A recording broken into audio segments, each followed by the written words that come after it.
This video is about to get very surgical. House, what we do is we sort these diamonds. Okay, what if I want to buy these? I want to buy one of these diamonds. If you want to buy one of these diamonds, Yeah, who do I talk to?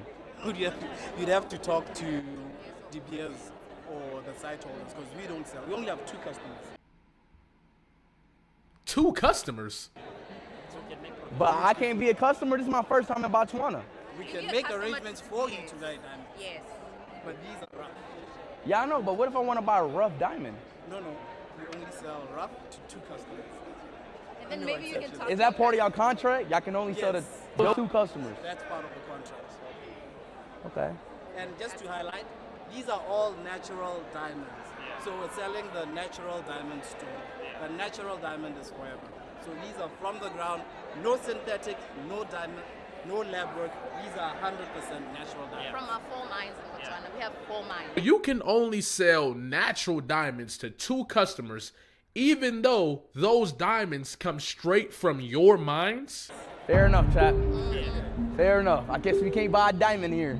Wait, is this your first time touching a diamond? I think maybe. Maybe. Like a real diamond? Yeah, a rough diamond. What we learned from this clip is that not only is Botswana one of the premier diamond producers in the entire world, but for whatever reason, they can only sell the diamonds that they mined to 2 customers. Now, it's mentioned that they have a contract with somebody, and in that contract, they can only sell to those 2 customers. But how would somebody be able to have that much power, that much capital, to be able to get them to agree to do something like that? And bruh, what I found has made me actually wonder if Speed did this on purpose. If Speed knew what was going on here and he did this on purpose. Now, I'm thinking it's probably just a coincidence, but dog, stay to the end of this video and you probably gonna wonder the same thing. So I searched who Botswana's in contract with, right? And it says their diamond operations, primarily through its 50-50 joint with De Beers, are governed by a major 10-year sales agreement signed in February 2025, securing its long-term diamond sales and allowing the state-owned Okavango Diamond Company to sell a growing share of diamonds directly to contracted buyers, diversifying from solely relying on De Beers contracts. Now it says that they can sell directly to contracted buyers, but according to the stream that we just seen, right, there's only 2 contracted buyers that they're able to sell this stuff to. Then I had to do some research on what De Beers is because I was unaware. And it says De Beers Group is a British multinational diamond company that specializes in the mining, trading, and marketing of diamonds. The company is active in open pit, underground, large-scale, alluvial, and coastal mining, and it operates in 35 different countries. Now, call me crazy, but what it sounds like is that these diamonds that are coming from Africa, right, and are natural Africa resources can only be sold to a British mining company? That's interesting. So then I had to ask, who is the founder of this company? Now, the founder's name is Cecil Rhodes. And I'm not gonna lie, I was not surprised whatsoever when I found out what Cecil Rhodes looks like. Now, Cecil John Rhodes was a British mining magnate and a politician in Southern Africa who served as Prime Minister of the Cape Colony from 1890 to 1896. He and his British South Africa company founded the Southern African territory of Rhodesia, supposedly, which the company named after him in 1895. He also devoted much effort to realizing his vision of a Cape to Cairo railway through British territory. Rhodes set up the Rhodes Scholarship, which is funded by his estate. Now the question is, who is funding this guy? Who were the people or the organization or the family that was funding this guy in order to get their hands on these natural resources in Africa? We all know how important these resources were in colonization, right? The company was founded in 1888 by British businessman Cecil Rhodes, who was financed by the South African diamond magnate Alfred Bate and the London-based N.M. Rothschild and Sons Bank. Of course. We'll get back to that.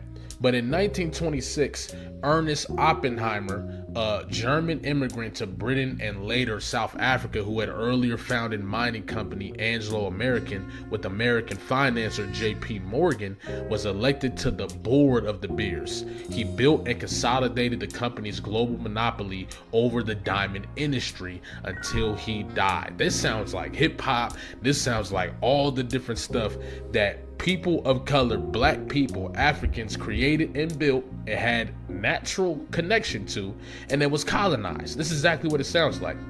During this time, he was involved in several controversies, including price fixing and trust behavior, and was accused of not releasing industrial diamonds for the U.S. war effort during World War II.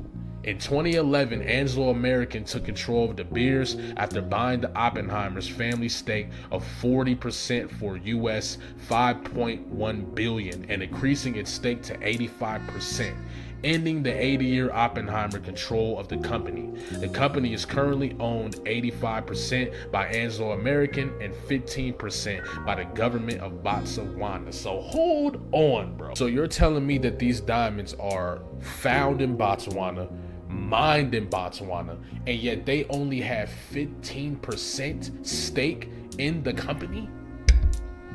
They only own 15% of the company? This is the story of colored people, black people, all across the planet. Before we get to the Rothschild stuff, right? We haven't even gotten to the craziest part about this Cecil Rhodes dude. Son of Vicar, Rhodes was born in Netswell House, Bishop Stortford, Hertfordshire. Due to his ill health at age 16, he was sent to South Africa by his family in the hopes the climate might improve his health. At 18, he entered the diamond trade at Kimberley in 1871, and with funding from Rothschild and Company, began to systematically buy out and consolidate diamond mines. Over the next 2 decades, he gained a near complete monopoly of the world diamond market.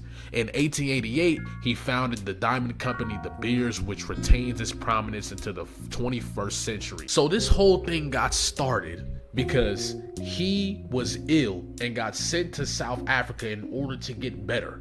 And during that time, he decided that he was gonna monopolize the natural resources of that country. Wow, that sounds extremely familiar. Now, this is the guy that was funding him, a goddamn Rothschild, bro. Nathaniel Mayer Rothschild. He was a British banker and politician from the wealthy international Rothschild family. It just seems like everywhere you look, when it comes to global dominance, banking, all this different stuff, these guys are involved. That's crazy. You telling me this is the same family that congratulated Donald Trump for invading Venezuela and kidnapping their president? I wonder why. I wonder why they congratulated Donald Trump for invading Venezuela and kidnapping their president. I'm curious. Now, there's a whole lot more we can talk about when it comes to this topic because the rabbit hole goes crazy deep. You feel what I'm saying? But I really want to stop it here and leave y'all on this note. I remember growing up and having a certain perspective on Africa until I found out that that was false. Now, what that did for me was I started to ask even more questions. If this is false about Africa, why was I told this? And then it was, who told me this? And then it was, who told them that? And that created this, pretty much this line of questions that led me to understanding that this is way bigger than we can understand as civilians. And in reality, there's way more hands that we can't see that are navigating a lot of the things that we are witnessing go on right now. And that's why what Speed is doing is extremely important, because I believe he's possibly leading a young Gen Z into looking into these things and questioning these things. Like I said, I don't know if Speed knew what he was doing. I don't know Speed was aware of what was going on and decided to educate his audience or educated the younger Gen Z about what's really going on in this world, how people of color and black people and African people all around this world are being exploited for their natural resources, are being exploited for the things that they bring. We see this in America. We've been talking about it in hip hop all year. I don't know if he was aware of what he was doing, but if anybody has been doing research on these things, they have been able to follow the money, which is probably going to lead them down a whole other rabbit hole. And they'll realize that there are a small group of individuals at the top of the world running this whole damn show and using these political leaders in order to push their personal agendas. And the fact that Speed intentionally or inadvertently did this is, first of all, it's a kudos to him, because I know Speed gets a lot of criticism for a lot of the things he said in the past when he was young and all this different stuff.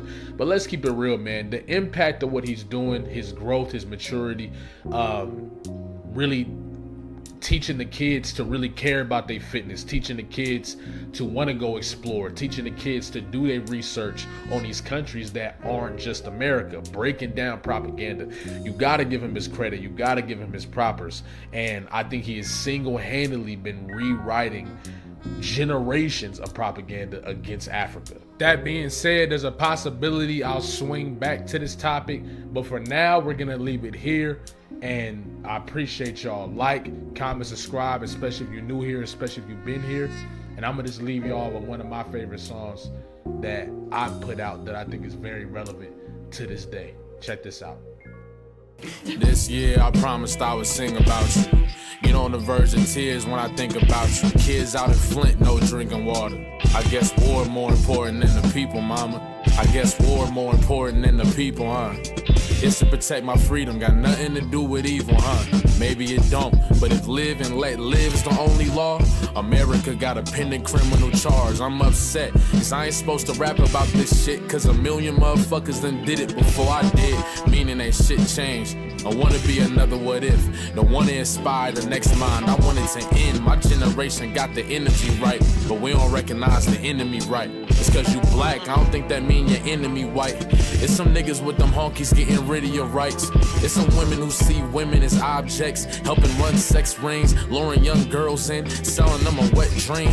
They'll condemn you to hell and think it's odd if another Christian question his relationship with God, even though it ain't our place to judge. Knowing they corrupt, why divide each other through constructs they made for us? Cold world and it's killing me. Money, politicians, and bankers, new world, holy trinity. Your worth in this world you decide. Tell my boys it's okay to cry. My generation, slow down, take your time.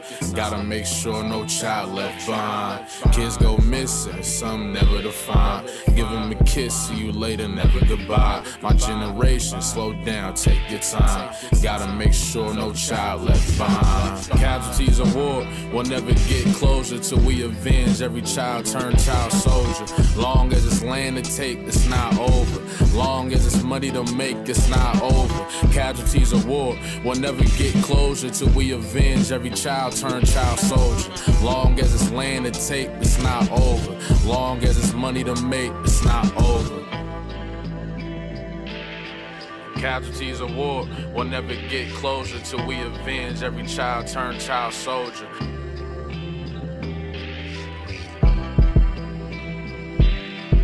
Long as it's land to take, it's not over. Long as it's money to make, it's not over. Long as it's